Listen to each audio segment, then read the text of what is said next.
and use the military to carry out mass deportations. This is going to be something to see. Axios reporting there's at least 11 million illegals living in our country. The number could be twice that. I don't think anybody really knows. Texas Congressman Chip Roy joins us now to talk more about this. Sir, good to have you on. What exactly will a declaration of a national emergency allow the president to do? Well, first of all, let's just establish for everybody watching that there is, in fact, an emergency. We know that in terms of known and suspected terrorists in the United States. The number of Chinese nationals, I think 39,000 that came in last year alone. The number of criminals that have come into our country, which are far greater under this administration, under the Biden administration, than even in the entirety of the Trump administration. We know that's the problem, and Americans are dying. So, of course, there's a national emergency, the fentanyl poisoning and all that. What it will do is give the president greater authority and greater ability to use both law enforcement as well as potential military, particularly at the border. I mean, obviously, you got to be careful about how far you go with the military, but it gives him greater latitude to be able to do what is necessary to remove people from the United States. And remember, Democrats are going to fight us every step of the way. Democrats are going to walk into court. All of the NGOs, all of the leftists that are a part of those organizations that were a part of dumping people in the United States, they will walk into court. They will go challenge any of the deportations. They will say that they have status, that the administration granted them status. And so the president's going to need to be able to use emergency authority to be able to reverse the damage that has been done by the Biden administration. Yeah. I mean, we've got states like Massachusetts, Illinois, California promising not to cooperate with this plan, no cooperation at all. You have 24 states' attorneys that are coming together trying to block his agenda as well. You know, the thought in my head was like, well, if you're going to try and prevent deportations, let's just take all the illegals out of the red states and just send them to California and send them to Massachusetts. Let's see how much they really want them. But is there anything in reality that Congress can do to stop this ridiculous? I mean, we're trying to kick people that are illegally here out of the country. Everybody should be behind this. Yeah, I agree. I mean, look, there's a lot that we can do. One of the things we can focus on, for example, is the funding that currently goes to cities that declare themselves, or states for that matter, that declare themselves sanctuary cities or states. Okay, well, let's deal with that during the appropriation time. Let's deal with that when the president's got to make decisions about what he's doing.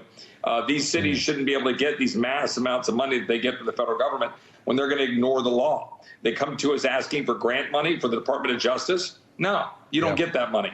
There's a lot of things we can do.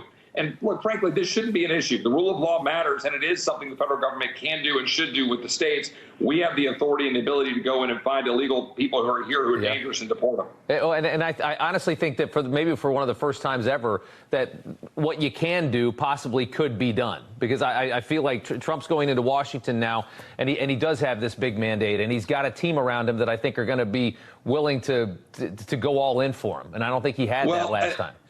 Yeah, and I think something that's really important. Like, I mean, I'm known. I want, as someone who wants to defend the Constitution of the United States and make sure that you don't allow in Congress the executive branch to overstep its bounds, no matter who's in the White House. But let me be very clear: the current president, the current Secretary of Homeland Security, the current Vice President, the people throughout that administration have been abusing the law.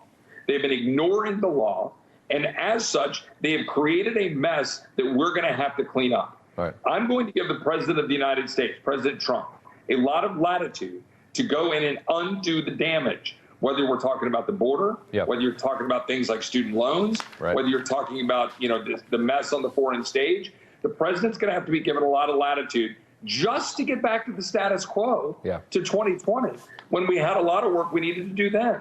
My point being, it is important for the president to declare an emergency. It's important for us to take immediate action. And critically, it is important for Congress to back the president up, move H.R. 2, move a reconciliation bill that will create fees on these parolees, make them have to pay for a lot of this mess, make sure that we're giving them the tools they need with ICE and Border Patrol to deport, and all the resources necessary to stop the flow at the border, reinstate remain in Mexico, reinstate use of Title 42, stop the flow, deport, and then we can talk about where we're going forward. Well said.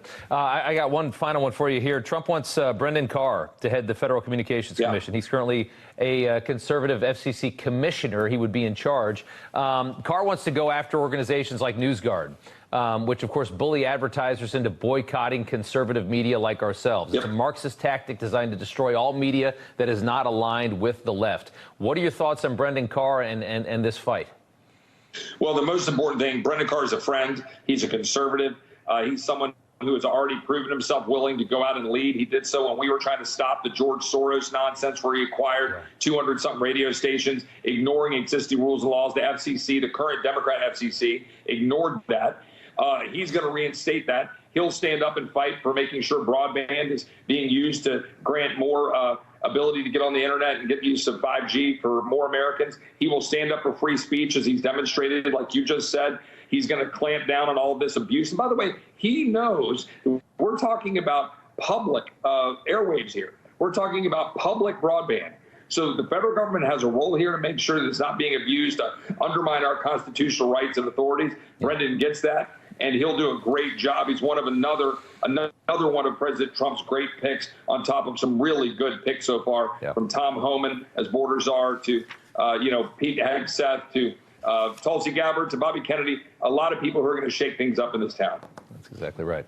Congressman Chip Roy, good to see you, sir. Thank you. Thanks, Rob. God bless. All right, so the shift in immigration policy, not just happening here in the United States, it's happening all over the West. It's happening in Europe as well. The New York Times even drawing attention to this.